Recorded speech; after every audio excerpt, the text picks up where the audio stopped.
The name of this article is A Black Professor Trapped in Anti-Racist Hell by Vincent Lloyd. The group reminded me of the heroes of the mysterious Benedict Society books I was reading to my daughter. Each teenager, brought together for a common project, had some extraordinary ability and some quirk.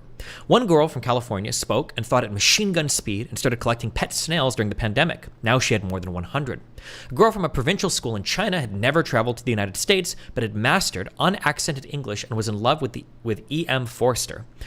In addition to the seminar, the students practiced democratic self-governance. They lived together and set their own rules. Those first few days, the students were exactly what you would expect. At turns bubbly and reserved, all of them curious, playful, figuring out how to relate to each other and to the seminar texts. 4 weeks later, I again sat in front of the gathered students. Now, their faces were cold, their eyes down. Since the first week, I had not spotted one smile. Their number was reduced by 2. The previous week, they had voted 2 classmates out of the house. And I was next. Each student read from a prepared statement about how the seminar perpetuated anti-black violence in its content and form, how the black students had been harmed, how I was guilty of countless microaggressions, including through my body language, and how students didn't feel safe because I didn't immediately correct views that failed to treat anti-blackness as the cause of all the world's ills. This might be just another lament about woke campus culture and the loss of traditional educational virtues. But the seminar topic was race and the limits of law in America. 4 of the 6 weeks were focused on anti-black racism. The other 2 were on anti-immigrant and anti-indigenous racism. I am a black professor. I directed my university's Black Studies program. I lead anti-racism and transformative justice workshops, and I've published books on anti-black racism and prison abolition. I live in a predominantly black neighborhood of Philadelphia. My daughter went to an Afrocentric school, and I'm on the board of our local black cultural organization. Like others on the left, I had been dismissive of criticisms of the current discourse on race in the United States. But now my thoughts turn to that moment in the 1970s when leftist organizations imploded, the need to match and raise the militancy of one's comrades, leading to a toxic culture filled with dogmatism and disillusion. How did this happen to a group of bright-eyed high school students? The Telluride Association maintains a low profile, even in higher education circles, but it has played an important role in shaping the U.S. elite.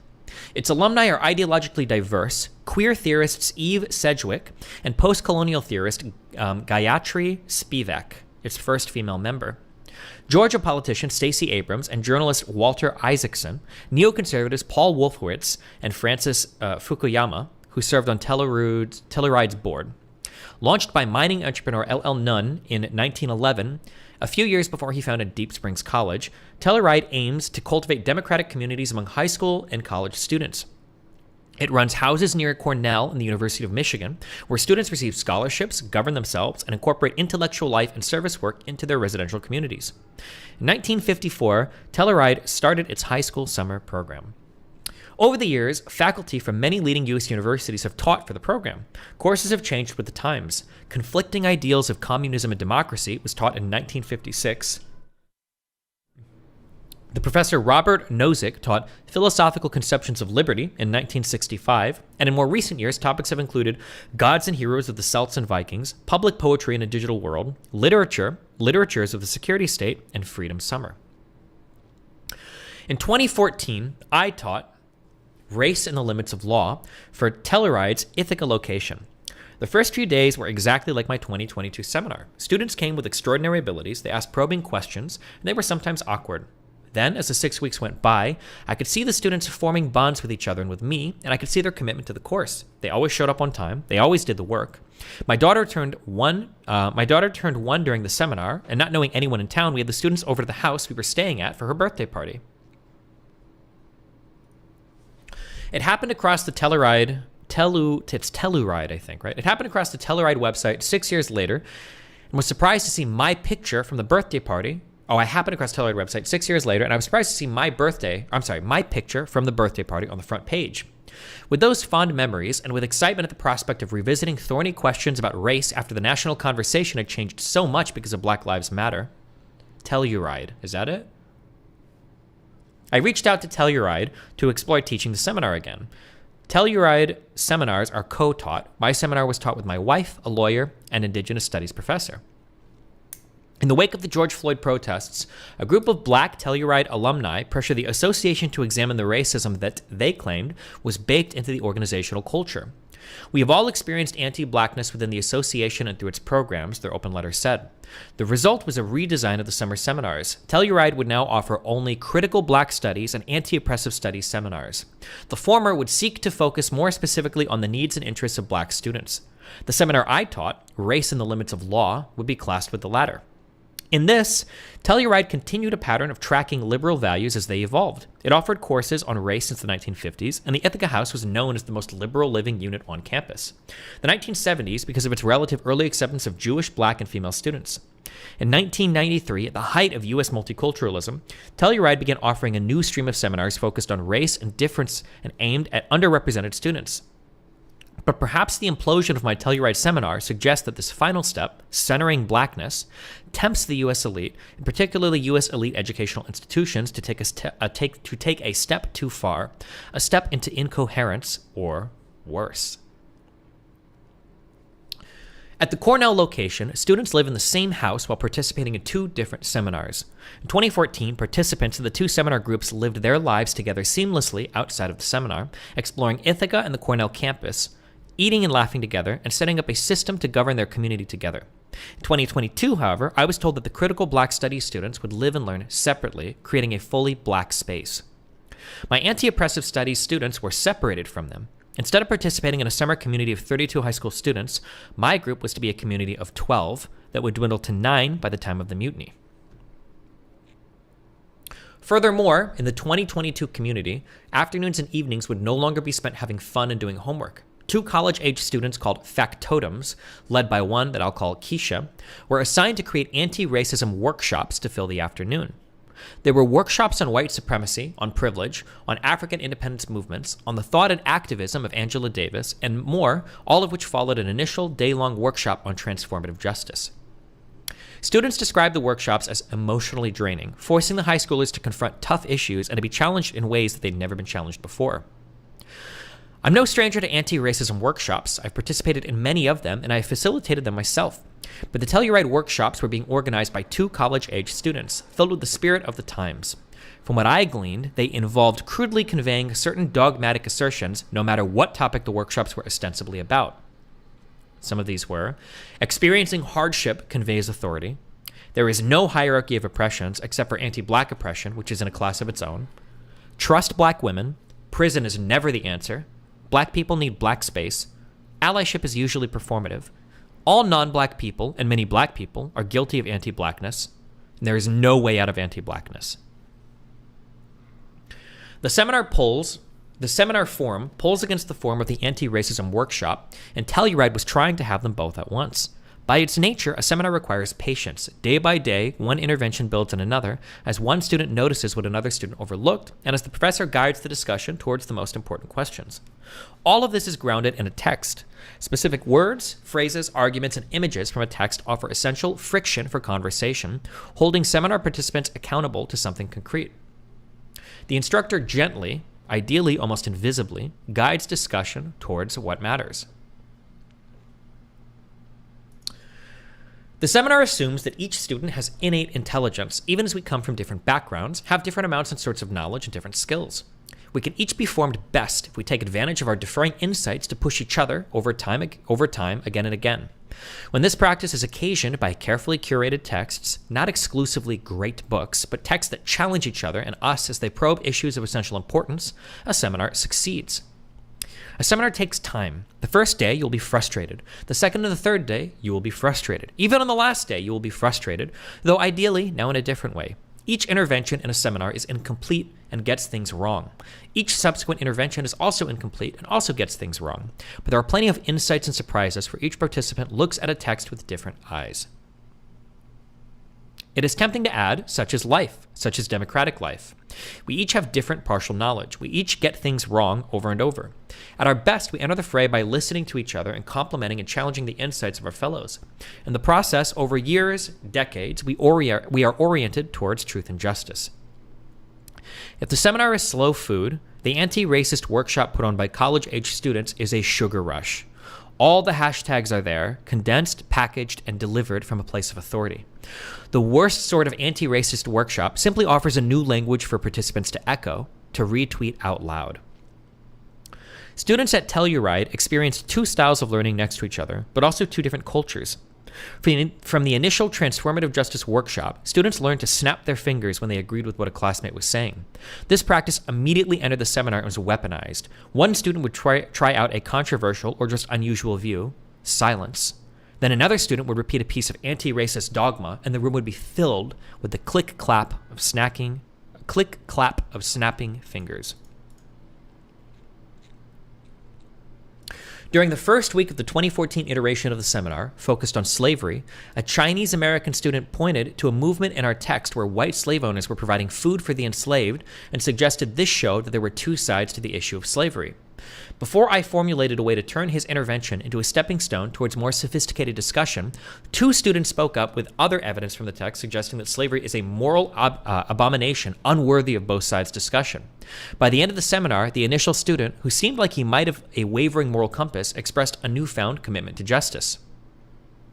In the 2022 anti-racism workshops, the non-black students learned that they needed to center black voices and to shut up. Keisha reported that this was particularly difficult for the Asian American students, but that they were working on it. Eventually, two of the Asian American students would be expelled from the program for reasons that Keisha said couldn't be shared with me. The effects of the seminar were quick and dramatic. During the first week, participation was as you would expect. There were 2 or 3 shy students who only spoke in partner or small group work, 2 or 3 outspoken students, and the rest in the middle. One of the black students was outspoken, one in the middle, and one was shy.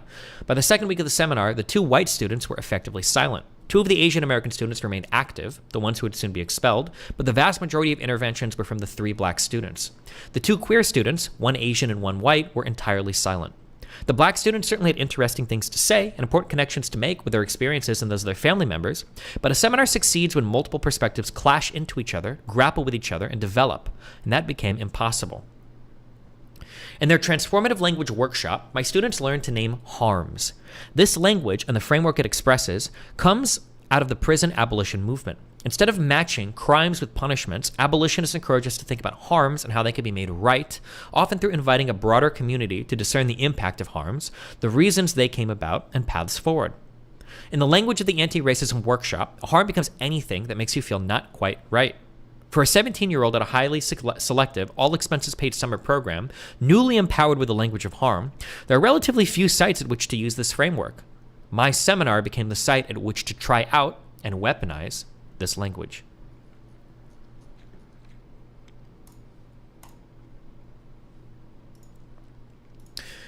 During our discussion of incarceration, an Asian American student cited federal inmate demographics. About 60% of those incarcerated are white. The black students said they were harmed. They had learned in one of their workshops that objective facts are a tool of white supremacy. Outside of the seminar, I was told, the black students had to devote a great deal of time to making right the harm that was inflicted on them by hearing prison statistics that were not about blacks. A few days later, the Asian American student was expelled from the program.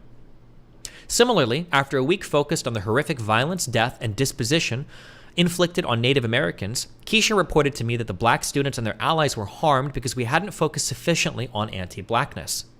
When I tried to explain that we had 4 weeks focused on anti-blackness coming soon, as indicated in the syllabus, she said the harm was urgent and it needed to be addressed immediately. In a recent book, John McWhorter asserts that anti-racism is a new religion. It was an idea that I quickly dismissed. Last summer, I found anti-racism to be a perversion of religion. I found a cult. From Wild Wild Country to the Nixivism shows, Scientology exposés, the features of cults have become familiar in popular culture. There is sleep deprivation, ties to the outside world are severed, the sense of time collapses, with everything cult-related feeling extremely urgent. Participants are emotionally battered. In this weakened state, participants learn and cling to dogmatic beliefs. Any outsider becomes a threat. The dozen participants in the summer program were spending almost every hour of every day together. I was almost the only outsider they were encountering, and I was marked as a threat. The feature of a cult that seems to be missing from this story is a charismatic leader enforcing the separation of followers from the world, creating emotional vulnerability and implanting dogma. Enter Keisha. A recent graduate of an Ivy League university, Mentored by a television celebrity black intellectual, Keisha introduced herself as a black woman who grew up poor and housing vulnerable, whose grandmother's limbs had been broken by white supremacists, and who had just spent 4 years of college teaching in prisons and advocating for prison abolition. She told the class that she had majored in black studies, had been nurtured by black feminists, though her famous mentor is a man, and that she is planning to devote her life to transforming the academy in the direction of black justice. This reminds me of when Brianna Joy Gray or whatever, when she tweeted out that she was just trying to pay her student loans and she didn't have money for anything. And I don't know how many people know this, but she's a Harvard graduate. She's a Harvard graduate. She's trying to make it sound like she went to some state school and barely yeah, so stupid, but... Is it Greyjoy? Joy Gray? With a law degree also, by the way. Yeah, but... Keisha was tasked by Telluride with serving as a teaching assistant in my class and organizing workshops for the students in the afternoon. I welcomed Keisha into the class, suggesting that we find some days where she could lead discussion or share her own research. Instead, she largely remained silent during class for the first 3 weeks, counter-programming the seminar in the afternoons. During a week on the racist background of the U.S. immigration system, Keisha found one of our texts, the foundational Asian American memoir, Nisi Daughter, insufficiently radical, so she lectured to the students that afternoon about the supposedly more radical Yuri Kochiyama. Keisha was frustrated that our week on incarceration began with George Jackson, and not a black feminist, so she lectured on Angela Davis that afternoon. I talked at length with both Keisha and the class about learning unfolding over time, about the need to wrestle with an idea before moving on to the next one, and about the overall direction of the course. But for her, and soon for the students, everything had to happen now. Nisei. Keisha and I were supposed to meet weekly, but she told me that she couldn't schedule in advance. And then she would let me know when she had availability. She never did. But Keisha did find time to intervene when a student was harmed. During one class, when we discussed Brown v. Board of Education, my co-instructor explained what the doll test was that provided a psychological basis for the Supreme Court's decision. It involved showing children black and white dolls and asking what language they would use to describe them, colored, white, or Negro. During the seminar break, a student had reported this to Keisha, and she rushed in to tell us that the student had been harmed by hearing the word Negro. The fourth week of the seminar examined theories of anti-blackness. It should have been predictable that the seminar would blow up during that week. Since the first days of the summer, Keisha had been talking about how anti-blackness is qualitatively worse than every other system of oppression. So it made sense that she would want us to be stuck on that week, unable to move forward, leaving anti-blackness as the course's climax and a nadir. It happened that on the last day of the anti-blackness week, I had invited the students over to my home where we would talk for a couple hours about the reading, a selection from Frank Wilderson's Afro-Pessimism, and then share a meal. By this time, the students' faces were perpetually sullen, at least when Keisha was in the room. Occasionally, in one-on-one meetings, I could still kid around with them, or hear them chat among themselves about the mundane details of teenage life. As I was beginning the seminar, sitting on the grass in my backyard, Keisha interrupted.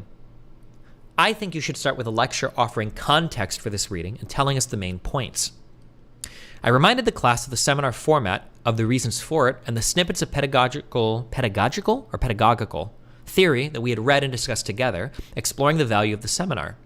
Keisha insisted I needed to give a lecture immediately. Eventually, I acceded. We had a productive couple hours discussing Wilderson's evocative text, and then I pointed out to the students all the things I said in the initial lecture I would have said during the course of the seminar. Each day, I try to insert the relevant background information and emphasize key points in short interventions so that the seminar can be guided by your questions. There are 24 lectures I could give about Wilderson, each putting this text in a different light, but I want to share with you the information you want in dialogue with the insights that you bring. To use the idiom du jour, my comment was triggering to Keisha. She launched into a long speech about how I was ignoring the demands of a black woman and how I made the space unsafe for black students. She then announced that she would take the black students back to their house without eating the lunch I had waiting for them. It was clear to me that the situation was getting out of control, and after the students left my house, I reached out to the Telluride Association to share my concerns. They promised to investigate. Late Sunday night, I was informed that the students were too exhausted to have class on Monday. Tuesday morning, no one was in the seminar room. I waited 10 minutes and Keisha entered. She said the students had something to say to me. 10 more minutes of waiting in silence. Then all 9 remaining students entered, each carrying a piece of paper. One by one, they read a paragraph. Out of their mouths came everything Keisha had said to me during the urgent meetings that she had with me after class when students had allegedly been harmed. The students had all of the dogma of anti-racism, but no actual racism to call it in their world, and Keisha had channeled all of the students' desire to combat racism at me. They alleged I had used racist language, I had misgendered Brittany Griner, I had repeatedly confused the names of 2 black students, my body language harmed them, I hadn't corrected facts that were harmful to hear when the now purged students introduced them in class, I invited them to think about the reasoning of both sides of an argument when only one side was correct. The students ended with a demand. In light of all the harms they had suffered, they could only continue in the class if I abandoned the seminar format and instead lectured each day about anti-blackness, correcting any of them who questioned orthodoxy. The only critical perspectives they were receiving during the summer, they claimed, were from Keisha, a white girl. Oh, I didn't know this was a white girl. A white girl, the one with all the snail. Oh, no, it's not. She wasn't a white girl. She's a black girl. I'm sorry. This is somebody else speaking. No, she is black. A white girl, the one with all the snails, punctuated their point. Keisha speaks for me. She says everything I think better than I ever could. Keisha is uniquely talented at performing her role, but she isn't the author of the play. Pushing anti-racism to its limits, what we reach isn't just hollow doctrine, but abuse, pathological relationships that cut us off from the world, from the give and take of reasons and feelings unfolding over time that makes up life in the world. We see this crystal clear in the paradoxes that I encountered. The experience was supposed to be organized around a transformative justice rather than a punitive model, yet the community managed to expel 2 of its members. Students continually voiced their desire to find practical actions to help change the world, but after 4 weeks, they had learned to say that anti-blackness is so foundational the world could never change. The students wanted freedom for themselves and for all, but they started to say that the only route to freedom is indoctrination, having me tell them what to think. Saddest of all, for me, was hearing what the black students said. They needed extra help. They were struggling to understand anything from their readings, and they couldn't even know what questions to ask unless they had guidance. First, Keisha said this, then the black students said it, then their allies repeated it in solidarity with them. But I witnessed them learning. I heard them ask critical questions about difficult texts. I saw their writing improve. I saw them use complex concepts in thoughtful ways. They just didn't believe in themselves. After noticing during the first week of the seminar that 2 or 3 students were relatively shy, 1 black, 1 Asian, and 1 white, I asked Keisha if she had any suggestions on how to engage them more fully. She said that she thought the students didn't engage because they didn't feel like the issues discussed in the seminar mattered to them. As the weeks went by, fewer and fewer students turned in written reading responses.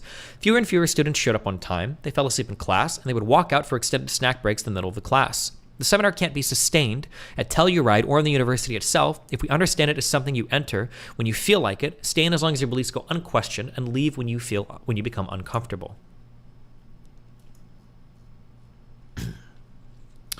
After the students presented their complaints and their demands, I told them that I would need time to reflect. Class ended. I decided that the only way to continue was if the Telluride leadership would intervene, reminding the students that the seminar was part of a larger organization with values and norms, and that I was contracted to teach a college-level seminar understood in the ordinary sense of that term. Telluride is governed and largely run by program alumni who volunteer their time to further the goals of the association. The volunteer overseeing the summer programs explained to me that there were internal divisions within the loose, sprawling Telluride world over the direction of the summer programs, with some corners of that world zealously pursuing a singular focus on anti-blackness, and other corners hoping to continue seminars as they had been conducted in the past. They realized this summer was bumpy, not just in our seminar, but across the program. Because Telluride wanted to respect the democratic self-governance of the student community, the leadership didn't feel comfortable intervening. If the environment was too toxic to continue, I could suspend the seminar, offering a couple meetings where I would act as a guest speaker, setting aside any pretense of continuing with the seminar format. I emailed the students and Keisha with this decision, and with an offer to read and respond to any written work the students produced, and I never heard back. No one sent written work. None indicated a desire to attend a meeting where I would be a guest speaker. The students had almost 2 weeks left. With the seminar canceled, did they go home? Did they tell their parents? Did Keisha lecture to them all day? I don't know. I had extricated myself from the abusive relationship, but 9 students remained captive. Belief in democracy had authorized abuse. There was no way out. At least not for most of the students. But the 3 students who had left, 2 expelled and 1 who had visa problems, individually reached out to me. They wanted to do the readings. They wanted to write papers. They wanted to meet virtually and continue the seminar. So we continued, a seminar in exile, reading the classics of Black thought. C.L.R. James, Charles Chestnut, Harriet Jacobs, James and Grace Lee Boggs, Believers in Democracy, Fugitives from Democracy. Wow. Ooh, it's pretty memey. I wonder how many people who commented actually read this. Oh, nice.